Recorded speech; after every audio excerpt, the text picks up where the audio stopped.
మనమందరం లక్ష్మీదేవిని పూజిస్తాం. సంపద కావాలన్నా, ఐశ్వర్యం కలగాలన్నా ఆ తల్లే దిక్కు అని నమ్ముతాం.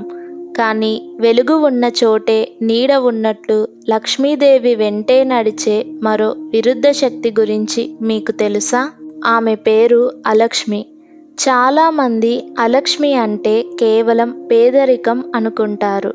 కానీ అది నిజం కాదు.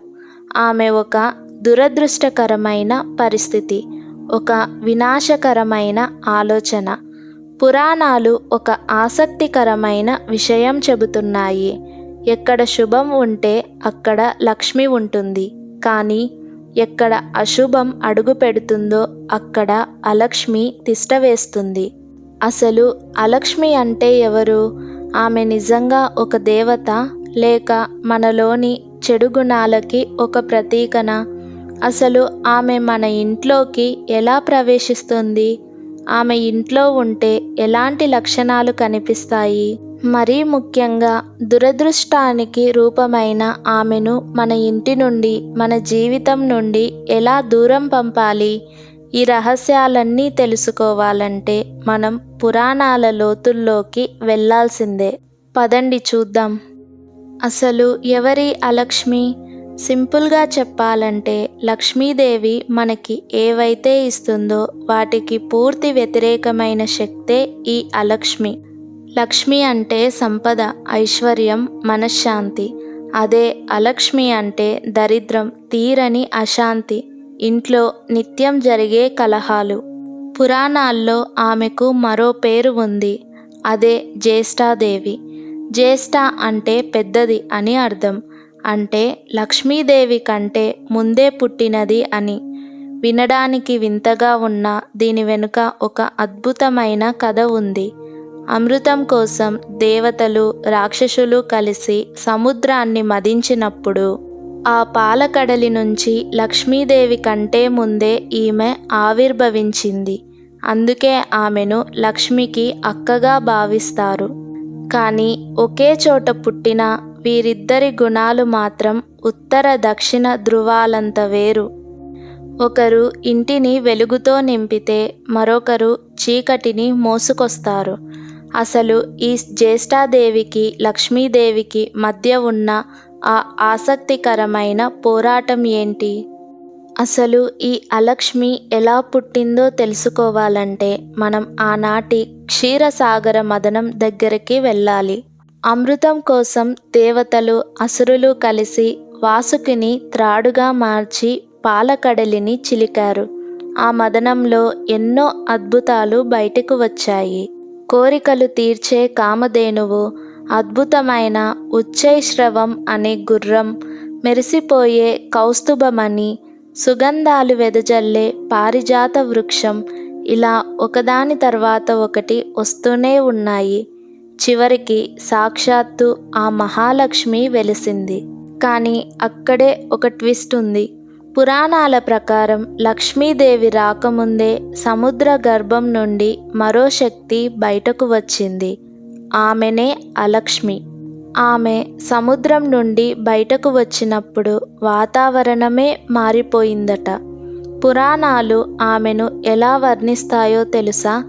కళ్ళలో నిరంతర అసంతృప్తి, ముఖంలో ఎప్పుడూ తగ్గని కోపం. ఆమె చుట్టూ అంతా ఒక రకమైన అశుభ వాతావరణం.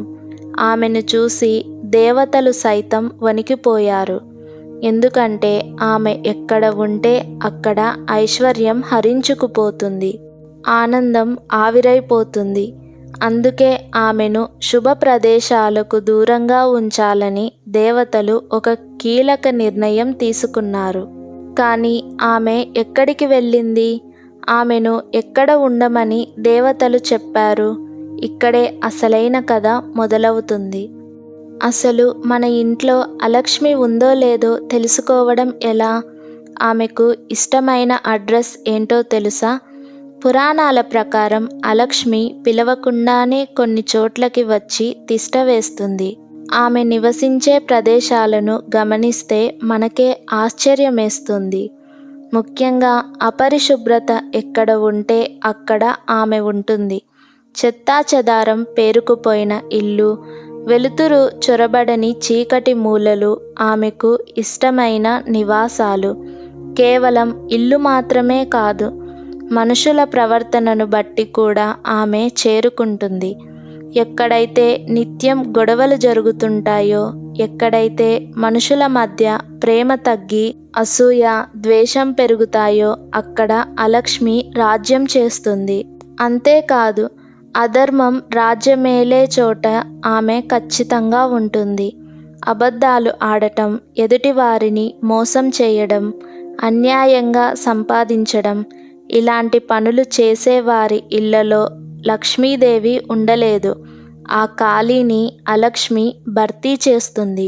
చూడటానికి ఇవన్నీ సాధారణ విషయాల్లాగే అనిపించవచ్చు, కానీ ఇవే మన జీవితంలోని దౌర్భాగ్యానికి పునాదులు. మరి ఇలాంటి ప్రతికూల శక్తిని ఇంటి నుంచి బయటకు పంపే మార్గం ఏంటి? మన పెద్దలు చెప్పిన ఆ సింపుల్ రెమెడీస్ ఏంటి? అయితే ఇక్కడ ఆసక్తికరమైన విషయం ఉంది. అలక్ష్మి మన ఇంట్లోకి రావడానికి తలుపులు తీసి ఆహ్వానించక్కర్లేదు. ఆమె బయట నుంచి నడుచుకుంటూ రావాల్సిన అవసరం కూడా లేదు. మన అలవాట్లే ఆమెకు రహదారిని వేస్తాయి. అసలు ఆమె ప్రవేశం ఎలా ఉంటుందో తెలుసా? నిజానికి లక్ష్మి, అలక్ష్మి అనేవి ఒకే నాణానికి ఉన్న రెండు పార్శ్వాలు. వెలుగు వెళ్ళిపోతే చీకటి ఎలా వస్తుందో, లక్ష్మీదేవి వెళ్ళిపోయిన చోటికి అలక్ష్మి అంత వేగంగా వచ్చేస్తుంది. ఉదాహరణకు, ఒక ఇంట్లో రోజూ గొడవలు జరుగుతున్నాయి అనుకోండి, అక్కడ ప్రశాంతత ఉండదు. ఎక్కడైతే మనశ్శాంతి ఉండదో అక్కడ లక్ష్మీదేవి నిలవదు. ఆ తల్లి వెళ్ళిపోగానే ఆ ఖాళీని భర్తీ చేయడానికి అలక్ష్మి సిద్ధంగా ఉంటుంది. ఇది కేవలం ఒక పురాణ గాథ మాత్రమే కాదు, ఇదొక ఆధ్యాత్మిక ఉపమానం. అంటే మన ప్రతికూల ఆలోచనలు, మన కోపం, మన అశ్రద్ధే అలక్ష్మికి రూపాలు.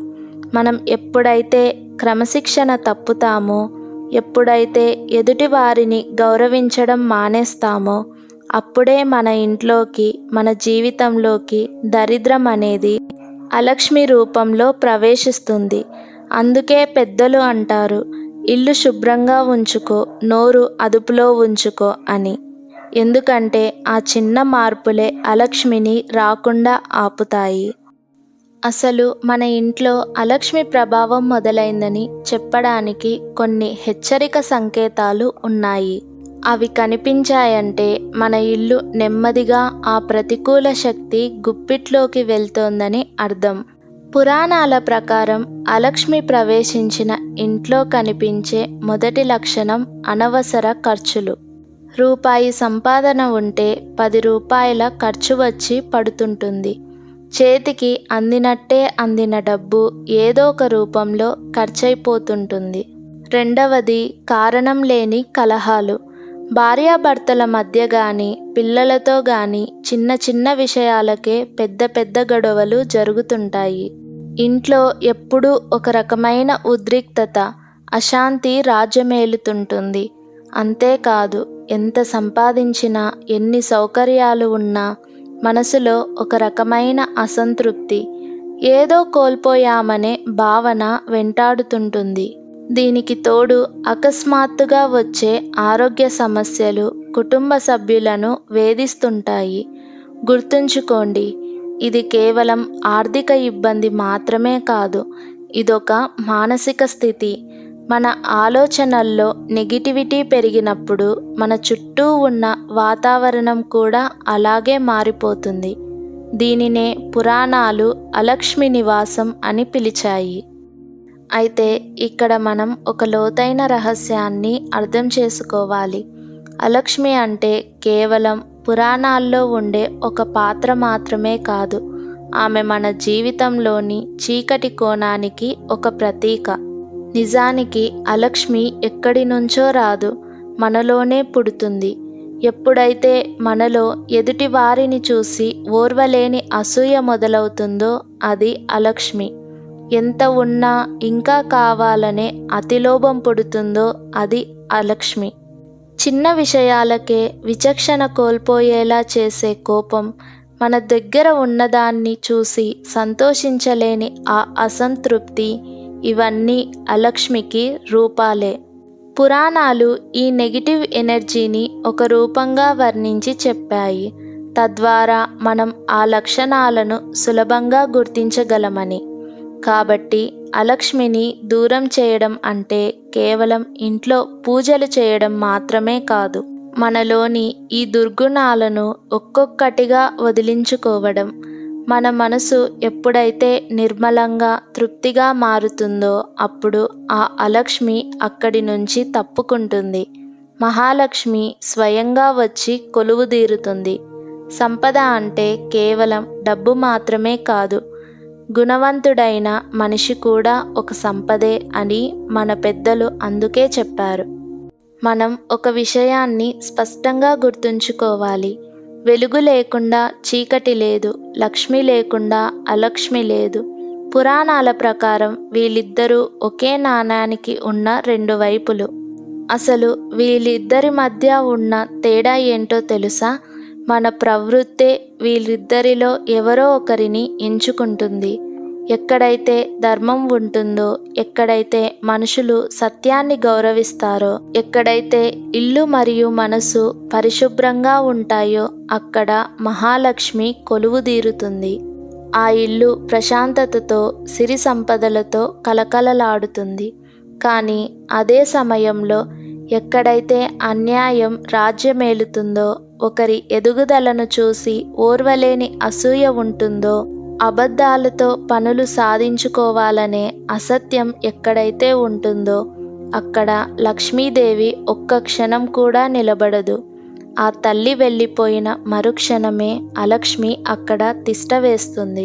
అంటే లక్ష్మి మనల్ని పైకి తీసుకువెళ్తే అలక్ష్మి మనల్ని పాతాళానికి తొక్కివేస్తుంది.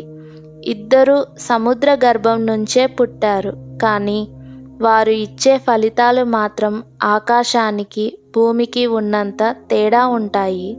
గుర్తుంచుకోండి, లక్ష్మీదేవిని మనం ఆహ్వానించాలి, కానీ అలక్ష్మిని మనం మన ప్రవర్తన ద్వారా కొని తెచ్చుకుంటాం.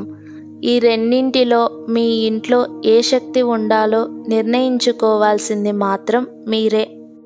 సరే, ఇప్పటి వరకు అలక్ష్మి అంటే ఎవరో, ఆమె ఎలా వస్తుందో తెలుసుకున్నాం కదా. మరి అంతటి ప్రతికూల శక్తిని మన దరి చేరకుండా ఎలా ఆపుకోవాలి? ఆ దురదృష్టాన్ని మన ఇంటి నుండి ఎలా పంపేయాలి? దీనికి పురాణాలు ఏవో కష్టమైన పూజలు చెప్పలేదు, మన జీవిత విధానంలో మార్పులు చేసుకోమన్నాయి. అందులో మొదటిది పరిశుభ్రత.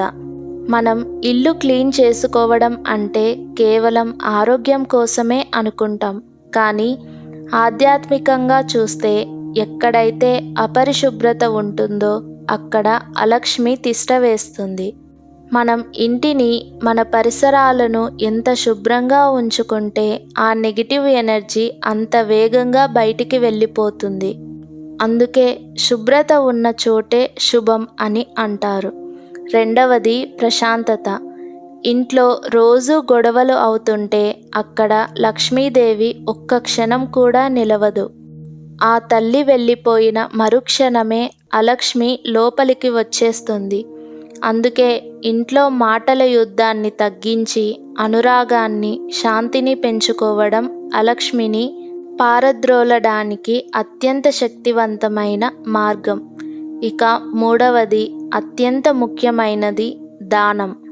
పురాణాల ప్రకారం దానం చేయడం వల్ల మన దగ్గర ఉన్నది తగ్గిపోదు, మన దౌర్భాగ్యం తగ్గిపోతుంది. మన దగ్గర ఉన్నదానిలో కొంత భాగాన్ని అవసరంలో ఉన్న వారికి ఇవ్వడం వల్ల ఆ కృతజ్ఞత మన జీవితంలోకి మహాలక్ష్మిని ఆహ్వానిస్తుంది.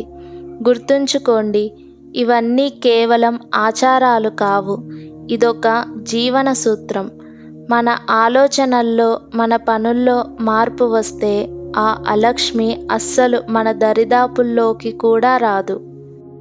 మనం రోజు సాయంత్రం కాగానే ఇంట్లో దీపం వెలిగిస్తాం.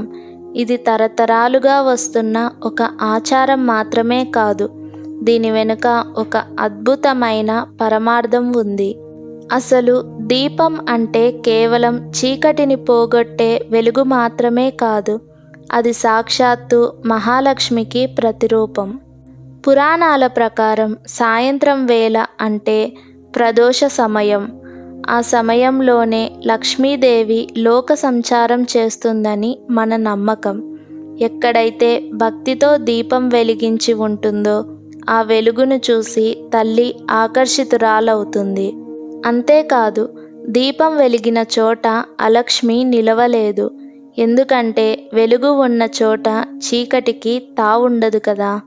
మన ఇంట్లో దీపం వెలిగించి శుభం అని పలికినప్పుడు ఆ ధ్వని తరంగాలు, ఆ జ్యోతి నుంచి వచ్చే శక్తి ఇంట్లోని ప్రతికూలతను, ఆ అలక్ష్మి ప్రభావాన్ని బయటకు పంపేస్తాయి. అందుకే పెద్దలు చెబుతుంటారు, సంధ్యా సమయంలో నిద్రపోవద్దు, గొడవలు పడొద్దు, దీపం వెలిగించి ప్రార్థించుకో అని. ఎందుకంటే ఆ ఒక్క చిన్న జ్యోతి మన జీవితంలోని దరిద్రాన్ని పారద్రోలి అష్టైశ్వర్యాలను ఆహ్వానిస్తుంది. కాబట్టి దీపం వెలిగించడం అంటే కేవలం వత్తిని వెలిగించడం కాదు, మన ఇంట్లోకి మహాలక్ష్మిని సాదరంగా ఆహ్వానించడం. అయితే అలక్ష్మిని దూరం చేయడం అంటే ఏదో పెద్ద యుద్ధం చేయక్కర్లేదు. మన రోజువారీ అలవాట్లను కొంచెం సరిదిద్దుకుంటే చాలు. ఎందుకంటే మన అలవాట్లే మన తలరాతను మారుస్తాయి. పురాణాల ప్రకారం కొన్ని అలవాట్లు అలక్ష్మికి రెడ్ కార్పెట్ వేసి ఆహ్వానిస్తాయి. అవేంటో తెలుసా? మొదటిది ఆలస్యంగా నిద్రలేవడం. సూర్యోదయం తర్వాత కూడా నిద్రపోయే వారి ఇంట్లో లక్ష్మీదేవి నిలవదు. రెండవది అశ్రద్ధ. ఇంటిని చిందరవందరగా అస్వచ్ఛంగా ఉంచడం వల్ల అక్కడ నెగిటివ్ ఎనర్జీ పేరుకుపోతుంది. మరియు మూడవది అనవసరమైన కోపం. చిన్న విషయాలకే చిరాకు పడటం, అరిచి గీ పెట్టడం వల్ల ఆ ఇంట్లోని శుభం హరించుకుపోతుంది. కానీ వీటికి బదులుగా మనం కొన్ని చిన్న మార్పులు చేస్తే మహాలక్ష్మి స్వయంగా నడిచి వస్తుంది. అదే పరిశుభ్రత. తెల్లవారుజామునే లేచి ఇంటిని, వాకిలిని శుద్ధి చేసుకోవడం వల్ల పాజిటివ్ వైబ్స్ పెరుగుతాయి. పూజ మరియు ప్రార్థన. రోజు కనీసం 5 నిమిషాలు మనసు పెట్టి దీపం వెలిగించడం వల్ల మన చుట్టూ ఒక రక్షణ కవచం ఏర్పడుతుంది. చివరగా శాంతం. ఇంట్లో అందరితో ప్రేమగా, ప్రశాంతంగా మాట్లాడటం వల్ల ఆ ఇంట్లో లక్ష్మీ కటాక్షం దానంతట అదే సిద్ధిస్తుంది.